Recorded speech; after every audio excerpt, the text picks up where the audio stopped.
The Shining, sehr gut. Get Out, originell. Coraline, schöne Stop-Motion. Die Mumie von 2017, schön und gut. Außer die Mumie, die ist schlecht. Aber ein Film ist hier nicht zu finden.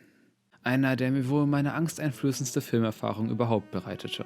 Allerdings auch meine wunderbarste. Die Rede ist von Eraserhead. Der extrem surreale erste Film von Wetterbericht David Lynch. Ja, er macht seit 20 Jahren täglich einen Wetterreport. Und es ist genial. Around 55 degrees Fahrenheit. Den er 1977 fabrizierte und durch den er unter anderem beinahe einen Star Wars Film drehte. And he showed me these things called Wookiees.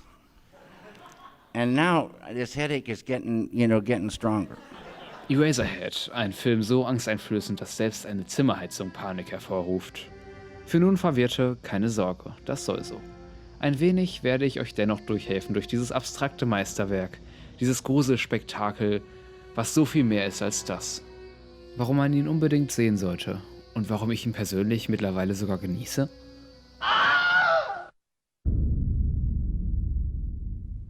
Worum es in dem Film geht, lässt sich schwer sagen, aber nach Meinung vieler hat es mit Vaterschaft zu tun. Henry, gespielt von Jack Nance, der diese wunderbare Frisur über den kompletten mehrjährigen Dreh tragen musste, bekommt ein Kind. Ein solch monströses, dass es ihm den Verstand zu rauben scheint. Dazwischen noch ein sehr unangenehmes Treffen mit den Schwiegereltern, Nachbarschaftskränzchen und eine singende Frau in der Heizung. Was ist Eraserhead somit? Viele interpretieren ihn als eine Art Traumwelt. Der komplette Film ist das innere Verarbeiten des Unterbewusstseins von Henry in nächtlicher Ruhe, in dem alles verzerrt, absurdiert wird.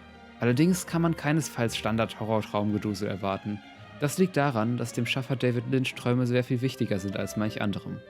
Für ihn haben sie einen großen Einfluss auf unsere Denkart. Ich würde allerdings vielleicht sogar noch tiefer gehen, den Film nicht nur als eine geträumte Auseinandersetzung mit der fiktiven Realität, sondern einer direkten filmischen Auseinandersetzung. Sein Innerstes niederschreiben in eine direkte Darstellung der Welt im Kopf. This time I interpreted it as a nightmare. This time. About the repressed sexuality of Henry Spencer. That was his name, right? Nun ist wohl ein guter Zeitpunkt, um kurz auf den Schöpfer einzugehen. First of all, I'd like to introduce my boys. David Lynch drehte dies Jahr als seinen ersten Langfilm. Darauf folgten allerdings weitere, unter anderem der recht bekannte Mulholland Drive oder auch die beliebte Serie Twin Peaks. Ihn zeichnet eine bestimmte Art des Filmemachens aus. Er zieht sich Gedanken aus seinem Unterbewusstsein, meditiert sich Ideen herbei, anstatt diese kognitiv zu formen. So sind viele seiner Filme das, was ihm gedanklich so zugleitet. Oft ein zusammenpassendes und darüber hinaus aussagekräftiges Etwas bildend. Es sind Ideen, die sich zusammenfügen. Und das macht die Filme für viele nur angsteinflößender.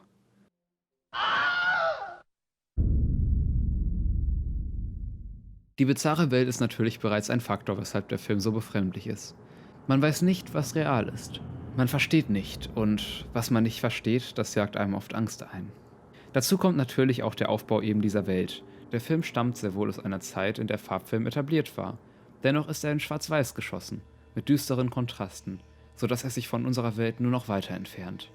Gefilmt wird in abstrakten Szenerien und mit reichlich ekligen Effektmeisterleistungen. Das gewisse Ekel bringt teils sogar Hass gegen die gezeigten Objekte. Kontraste gibt es hier auch, wenn inmitten der schlimmsten Momente plötzlich eine seltsame Gestalt auftaucht und seicht zu singen beginnt.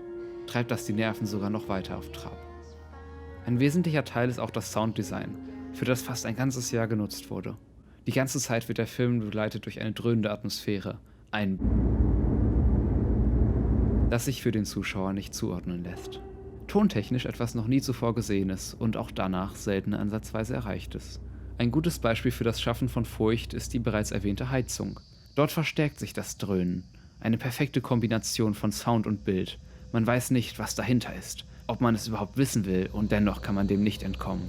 Und das alles verbindet sich mit viel mehr grausigen Aufnahmen, teils möglicherweise sogar Tierkadaver, die die verrückte, traumatisierende Welt füllen. An sich eben der realitätsverzerrende Effekt eines waschechten Albtraums. So kam mir der Film beim ersten Schauen auch vor. Ich spürte Unwohlheit und die Person, mit der ich es schaute, fand ihn so verstörend, dass man irgendwie das Bedürfnis hat, den Raum zu verlassen, während man den Film guckt. Und trotzdem bin ich aus irgendeinem Grund im Raum geblieben. Ich auch. Und als ich nach über einem Jahr die Kraft fand, den Film in voller Länge wiederzuschauen, erfasste mich fast schon eine Freude. Und ich genoss die Erfahrung höchst. Wie kann das sein? Bin ich vielleicht einfach nur verrückt und mein Filmgeschmack komisch? Schon so ein bisschen? Aber ich denke, es steckt mehr dahinter.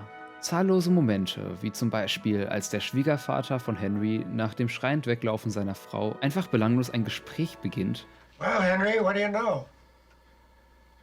sind vor allem erstmal recht unterhaltsam. It's got to be a certain kind of comedy in order to make the switch into a sort of fear. Und das kommt auch so an. Ja, also ich fand's eigentlich ganz witzig. Very entertaining. Gosh, it was the best thing I've seen all year. Aber was er für mich sogar noch mehr macht, ist mich zu faszinieren von seiner unendlichen Kreativität. Man sinkt in eine Welt ein, vor der die meisten, mich eingeschlossen, nicht im Traum gedacht hätten. Ereignisse werden wie normal gezeigt, die eigentlich völlig surreal sind. Es ist ein Werk, das in seiner Essenz unwirklich wirkt, aber dennoch so existiert. Und für David Lynch der Beginn einer surrealen Karriere, in der Gedanken in Träume, in Filme, in das Bewusstsein überfließen. Diese völlig eigene Perspektive des Filmemachens brachte der Film mir bei und inspirierte mich, sie selber weiter zu erforschen. Es tut mir für manche bereits jetzt leid, den Film empfohlen zu haben. Aber er ist ein wichtiges Zeugnis von Kreativität, rohem Gedankengut, Inspiration und ein wenig spaßigen Grusel, das ich niemandem vorenthalten würde. Er schafft viele nie zuvor gesehene Ideen, die Zuschauer nun genießen und Filmemacher anwenden können. Die traumhafte Erzählart, das Schaffen einer solch eigenen Welt, die wunderbaren Bild- und Soundeffekte. Durch Eraserhead sind diese Tools nun da, ihre Möglichkeiten grenzenlos. Everyone, have a great day.